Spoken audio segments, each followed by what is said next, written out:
why should you listen to what I have to say?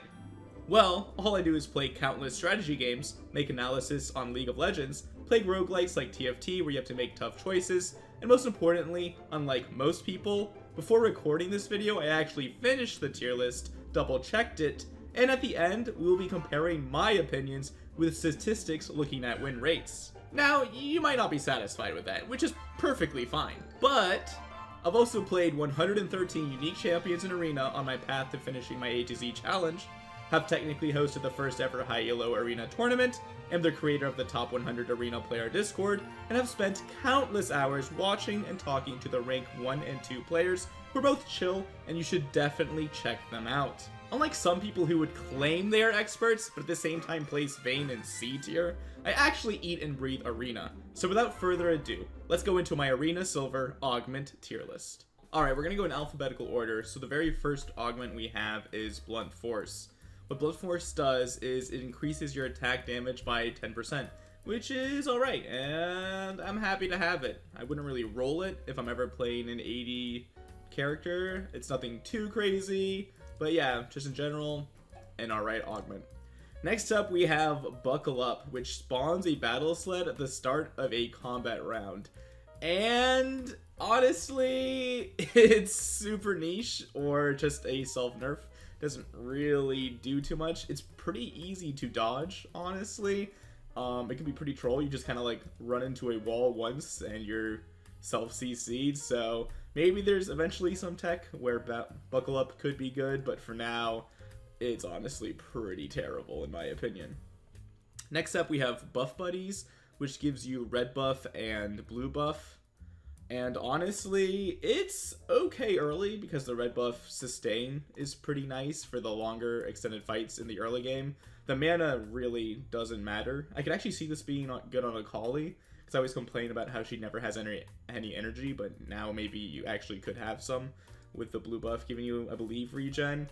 But honestly, late game, it doesn't really do anything because you just get blown up in most cases, so I'm not too thrilled to get it, but if I have it, I guess it's okay. Next up, we have Castle, which is going to be in Strawn, but specific. There's one combo I'm thinking of, especially, which is Nunu with Castle. If you're able to get this, it's amazing. Nunu can channel his ultimate, and then you can have someone else that's like on top of the enemies, Castle the Nunu, and the person who's next to people, swapping them around, and then Nunu's ult will kill everyone. It's also really good in the like Enchanter plus ADC combos, or even more especially in the like tank engage supports and ADC combos, because the ADC will be like hiding back and the support will be trying to help them out, but you can like just castle and swap your ADC with yourself, making them safe, giving them that movement speed. So yeah, it is very good. It is terrible without a duo because your partner is just going to think you're trolling and really hate you, and it's harder to make good plays. But yeah, it is actually surprisingly strong. Next up, we have Contract Killer, which is going to be our first Omega OP one in my opinion. The reason why it's so strong is, first of all, you do 15% increased damage against one target. And the early game is really all about trying to get at least one kill, no matter what. And so if both you and your ally are doing 15% more damage to one person, that's really good, because it then more likely guarantees you get 350 gold. But Contract Killer gives you another 350 gold on top of that, which is just absolutely insane. 700 gold per round when everyone else is getting 350 or 0 gold because they couldn't get a kill does make a huge difference. You can get more legendaries early on. So yeah, I think Contract Killer is very strong. It doesn't scale badly in the late game because it just is 15% increased damage at all times. So yeah. Next up, we have Deft, which grants 50% bonus attack speed, and I think that's another one that's kind of Omega OP. Early game attack speed feels very nice. It can help you get more plants than the enemy, which is something special. I think ADCs in general are just really strong because of the items, and there's no cap on attack speed, so just getting as much as possible is very nice. It's not the best Omega OP, but it's definitely something that is quite strong. And yeah, the augments will be sorted in the tiers based on how strong I believe they are. Next, we have Don't Blink, which makes you deal 1% increased damage per 10 movement speed you have more than the target. And honestly, this is a super niche one. I could see it being really good on like Master Yi, maybe Hecarim, although Hecarim is pretty bad.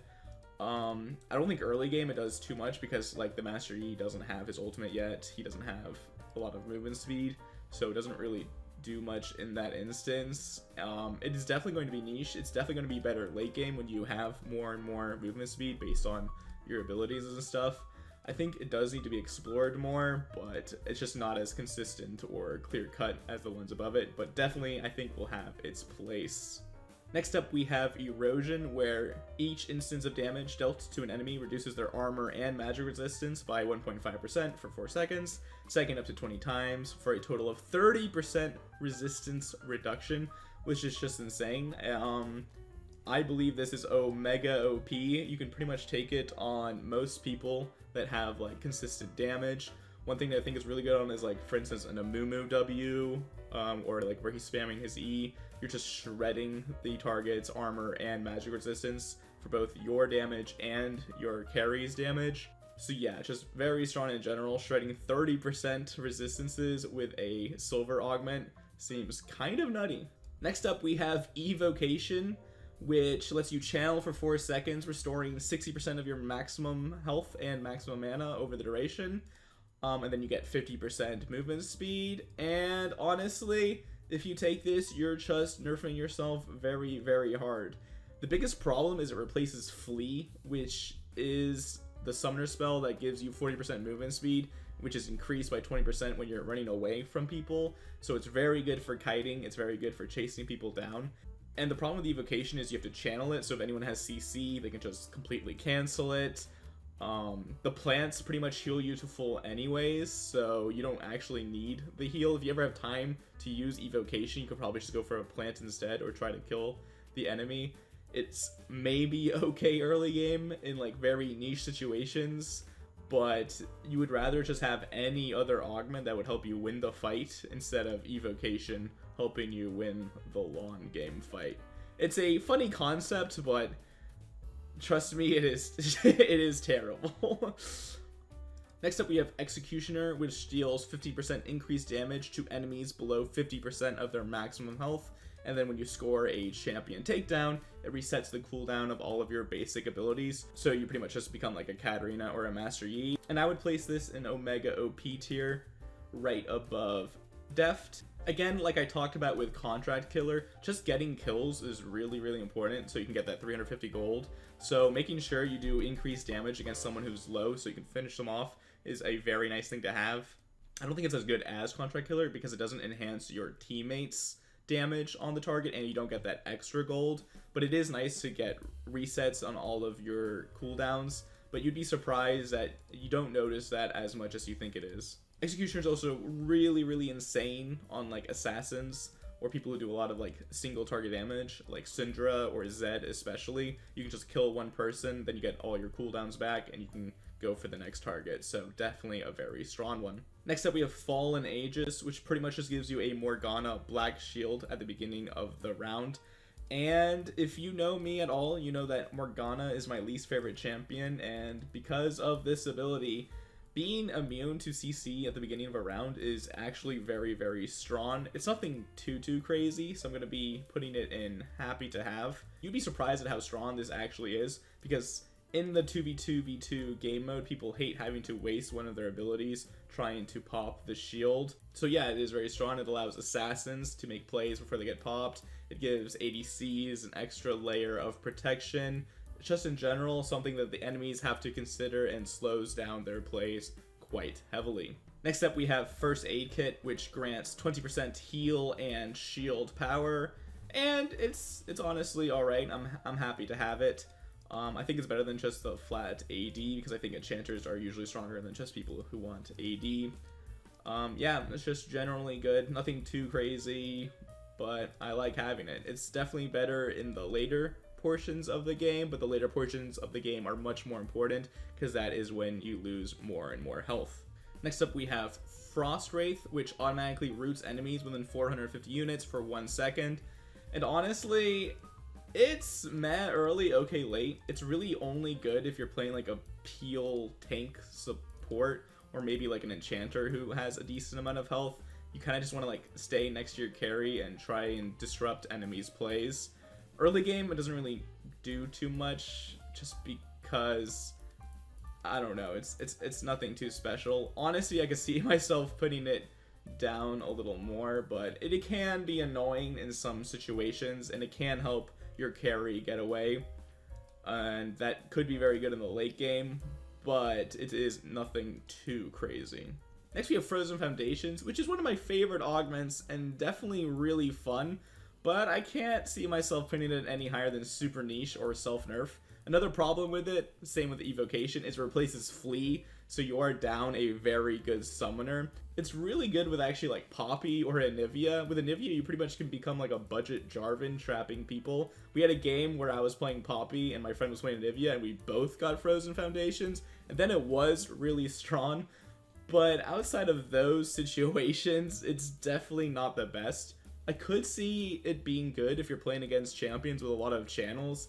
Like, let's say you're playing against a Fiddlesticks or like a Malzahar, when they're doing their channeled ultimate, you could Frozen Foundations to stop that channel, but outside of those situations, it's definitely not that good.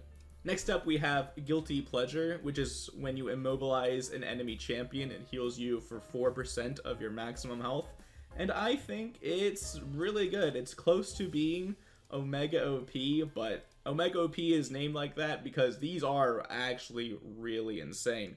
Guilty Pleasure is good at keeping you alive, but if your like carry is dead and you're just 1v1ing against a hyper carry like Kale or Vayne, Guilty Pleasure won't really save you, as that 4% maximum health won't do too much.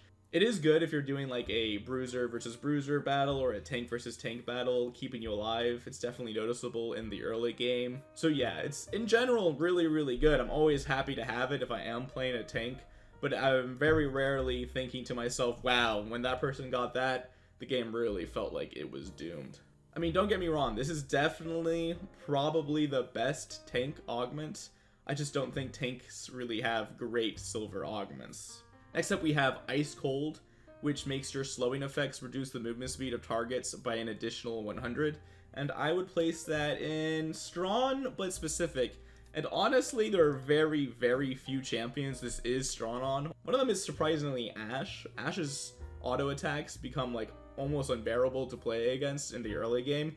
Late game, it doesn't really matter at all, so you don't need to really worry. Another champion this is actually really strong on, I believe, is Singed. Singed with Rylai's and Ice Cold actually makes the enemies move so slowly. Another good champion this is good on is Dr. Mundo, especially because he can't use Guilty Pleasure, which is good on most other tanks, as his Q will really almost like stun enemies. So there are very few niche cases of champions that can use Ice Cold, but when they can use it, it isn't too bad in the early game. It's also not that bad in the late game, as it can help you peel, but if you're playing against people with like lots of dashes and moves like that, then Ice Cold isn't too useful either. Next we have Infernal Soul, which simply grants the Infernal Dragon Soul, which makes your abilities deal extra damage, your auto attacks. And yeah, I'm very happy to have it. It's quite strong. The thing people I think forget with all of these souls, and I kind of forgot it myself, is you don't get the dragon buffs themselves. So normally when you have Infernal Soul, you automatically have 2 Infernal Dragons, which like buffs your damage by a certain percentage. So you are missing out on that, but even without that extra damage, Infernal Soul is still very decent in helping you kill people, which is what you want to do in Arena. Next up we have Juice Box, which each round you and your ally gain an additional juice for free. And I like to call this the Hat Augment, because Riot gave Arena 4 different juices, one of them being Hat, and whenever you get Juice Box, you always get Hat each round, it feels like, and I think they have the Hat just to nerf Juice Box. Honestly, Juice Box isn't that bad if you think about it. It gives you like either cooldown reduction, damage, or health each round. The only problem is it's very inconsistent. So let's say for instance you're playing like a double tank combo. If you both get AD and AP, it's not anything too special. You can also get Hat, which doesn't do anything. So like that, in that case, you get a 50% chance of the augment not being very good. So yeah, if you're playing like a very versatile comp where people like having health, cooldown reduction, and AD and AP on both characters, then Juicebox could be better. But honestly, in most cases, I'd rather have a more consistent rune that I know will always do something good for me each round. I keep trying to move on from Juicebox, but I will say, I just thought of it, Juicebox in the very first round of augments could be good if you're playing like a scaling comp, because if you could get like a good juice that does help you win a round early, like a little cheese win, if you're playing like, for instance, Kale or Kassadin for some insane reason, you just want to reach that late game, then Juicebox might be a way for you to cheese early rounds. But yeah, if you're playing like Kassadin anyways, you're just doomed. Next we have Light 'em Up, which gives your basic attacks the ability to grant stacks up to 4, and then the 4th stack consumes them all to deal bonus damage on hit. Honestly, as the very first augment, it's not that good because you don't have too much attack speed, but as the game goes on, it gets better and better, so I am quite happy to have it, as the damage can get insane if you get, like, for instance, Deft is another augment in the future, or you're starting to build attack speed, then Light 'em Up can become actually rather crazy. I just don't put it any higher because it isn't that good early when your attack speed is relatively low. Next we have Midnight Express, which automatically casts Thresh's Dark Passage at your ally's location. I believe it does also give them the shield, and it's honestly not bad. It's kind of like a poor man's castle, but on a lower cooldown, and the difference with castle, it's like instant, while Dark Passage can be cancelled with like people having knockbacks or CC.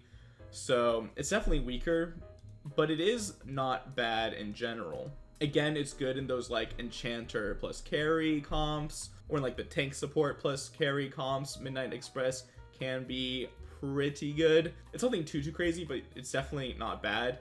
If you're playing something like Shaco, it's actually surprisingly good. Let's say you're a pretty healthy Shaco and your teammate is getting blown up. You can like queue over a wall, and then the person can take the lantern. You can bring them to like a plant, they can heal up, and then you can win the fight. So there's a lot of plays you can do with Midnight Express, but it's just not as consistent or strong as Castle.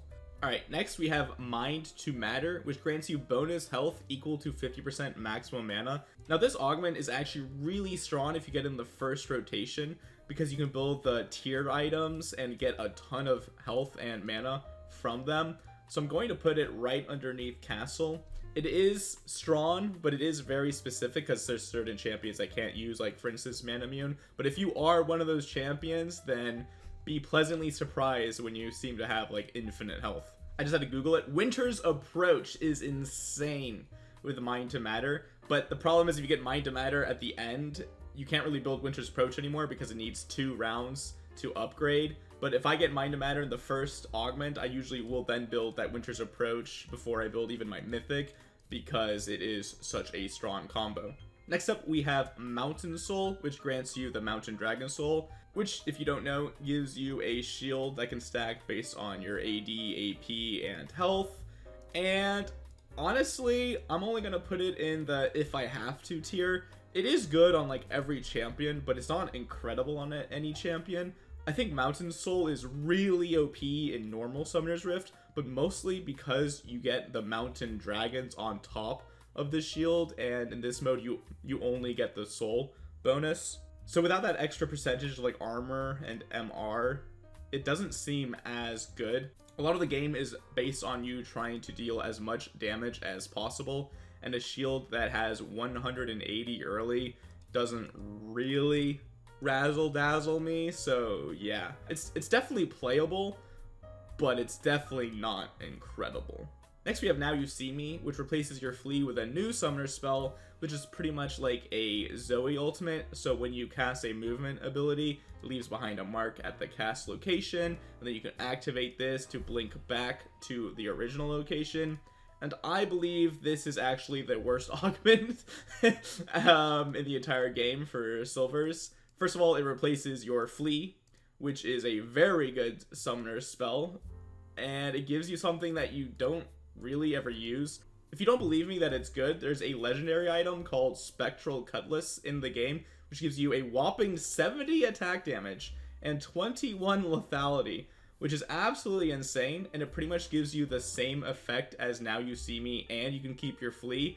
And like I talked about before, I've watched a lot of games, and nobody is building this item.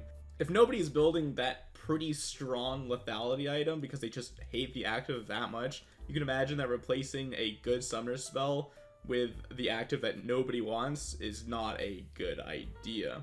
Now, I could be wrong. There could be something very specific that uses Now You See Me, but honestly, the champions that I can think of that would use it, like, for instance, Zoe, Zed, or Akali, already have moves that let them do this, so... Okay, I need to stop trying to justify me putting it in last place, because you have to remember, you could take Now You See Me, or you could take any of these other augments, which are actually always good.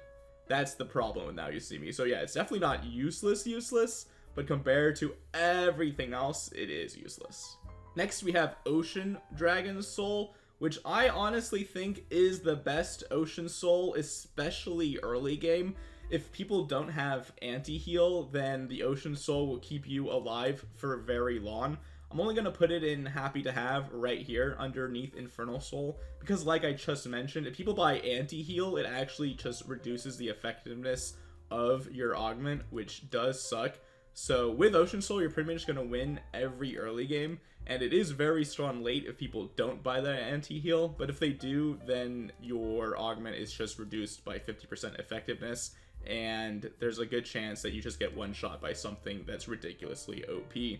Next up, we have Repulsor, which upon dropping below 60% or 30% of your maximum health, you knock back all enemies within a 500 radius by 750 units, and this is ridiculously OP, honestly. It's not as good as Contract Killer, because 15% extra damage I think is really good, the gold's really good, but having Repulsor lets you kite so much more effectively. It's even good on tanks in some weird niche situations, like let's say you're playing around a style that wants to kill people with a zone.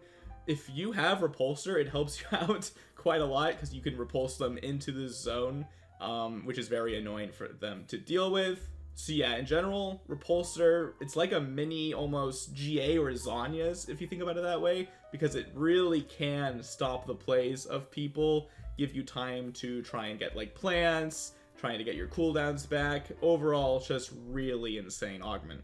Next up, we have Shadowrunner, which upon casting a movement ability or exiting stealth, you gain 300 bonus movement speed for 2 seconds.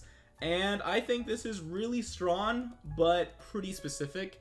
You need to have a champion that has a good movement ability and then wants to actually have a lot of movement speed. Champions that I've seen that use this quite well is Master Yi. If you Q on Master Yi, you then become the fastest person alive, so you can use that movement speed to either like make sure you catch up to people, or you can like dodge skill shots that you're worried are gonna hit you. It's also really good on like Vayne, for instance. You can Q and then use the extra movement speed to kite people really effectively. It's good on Fiora, Jax, if you want to chase people down. The only downside of it is it doesn't really give you any bonus damage, which if you notice here, a lot of these augments do. And because of that, I don't want to put it any higher, because you just really like doing damage in this mode. So yeah, it doesn't make me want to put it any higher, because I think the best augments are the ones that either do more damage or keep you alive very effectively so that you can deal more damage. And Shadowrunner is more in the category of letting you deal more damage and keeping you a bit more alive, but not doing it really well in either direction. Next up, we have Sonic Boom, which when you buff, heal, or shield an ally, it'll then deal a bit of damage to enemies and slowing them a little bit. The damage is pretty negligible. What's nice about it is the slow, as it can help you kite pretty effectively in the early game. I am happy to have it if I am playing Enchanter.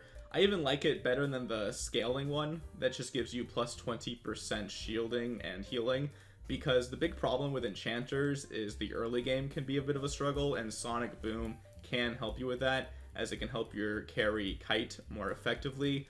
But it's nothing too crazy. Speaking of things that are too crazy, next up we have Tank It or Leave It, and my lord, this should be on a tier of its own. It is absolutely insane. Honestly, the wording on this augment is pretty confusing, but let's just say you have a 100% critical strike chance. That means that you then actually have a 60% chance to reduce an instance of damage by 40%, which is just absolutely insane. If you've ever played a champion with damage reduction, you know how insane it can be. A champion that I play that has it is Warwick on his E, and it does scale up to 55%, but a silver augment giving you it is just absolutely insane.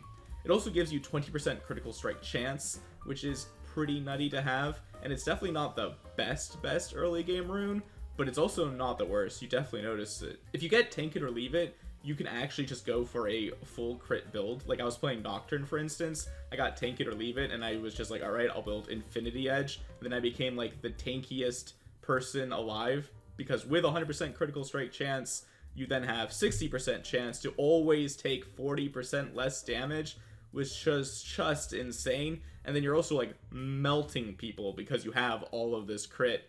So yeah, I don't know why this is a silver augment. This could easily be a gold augment, almost a prismatic augment. I believe at one point this was 60% damage reduced, and then it was like as strong as a prismatic. I definitely think it should at least be a gold augment, but yeah.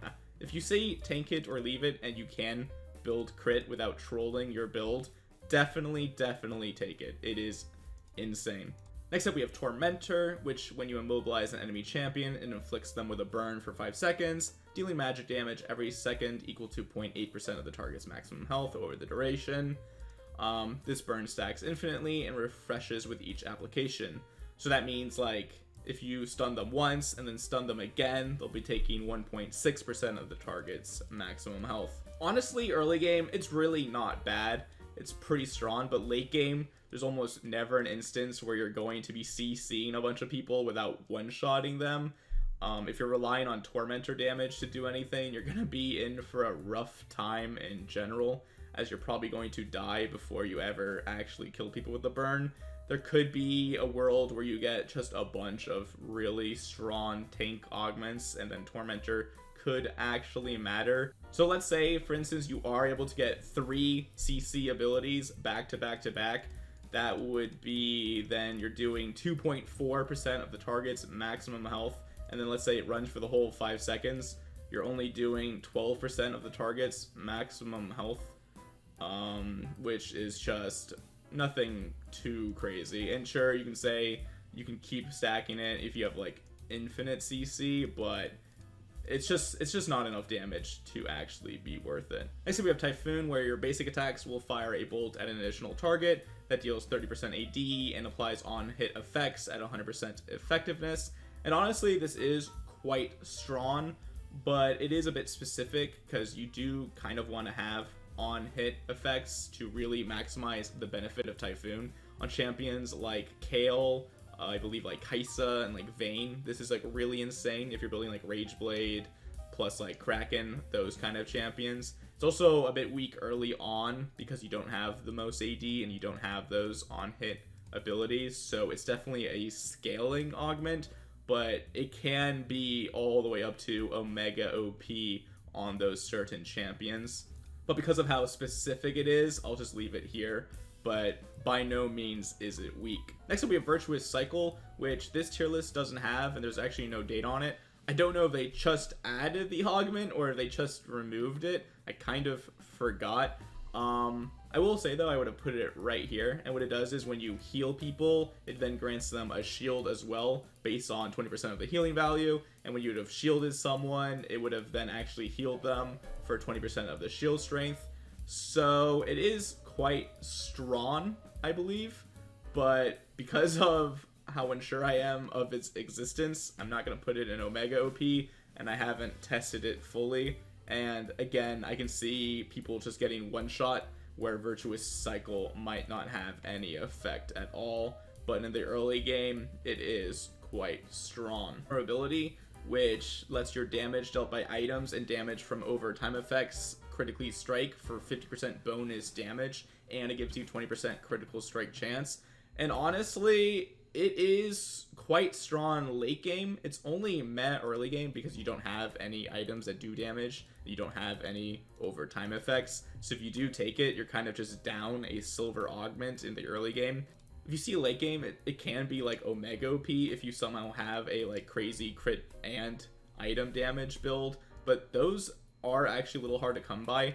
I don't know if this works with Rageblade. If it works with Rageblade, this augment is absolutely insane, Omega OP tier, but you still need that Rageblade to have it be effective. Let's say it doesn't work with Rageblade, I still think it could be really strong with the build like Kraken Slayer, Bork, and then like another crit item could be very effective. Next up we have Warmup Routine, which did get nerfed recently. It used to stack up to 30%, now it's only 24%.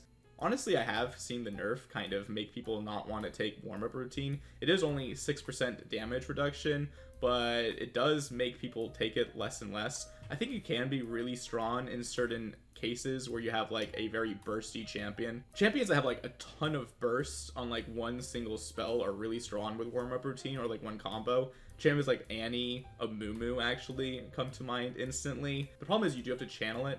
So if enemies are smart, they're just going to run at your team. So you kind of need your secondary partner to try and delay them as much as they can.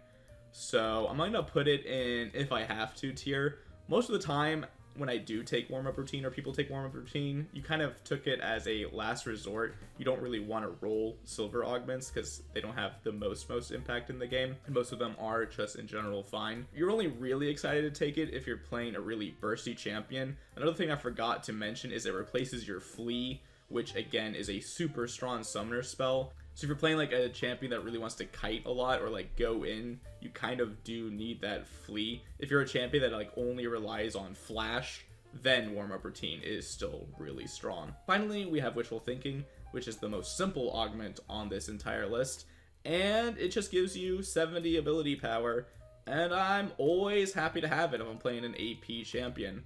I think it is actually quite strong, but in a weird way, it's not as strong as the other augments up here. It's really good if you get like Rabadon's Death Cap as an early item because it will scale quite nicely with that. I think my biggest problem with Witchful Thinking is that there's not so many mages that are super effective, and like all the AP assassins are kind of weak, but they would be good with Witchful Thinking. It's also not takeable on a lot of champions, which is the same problem as Blunt Force, so a lot of the times you'll just have to re-roll it. But if you can use AP quite effectively, then it is quite a strong augment.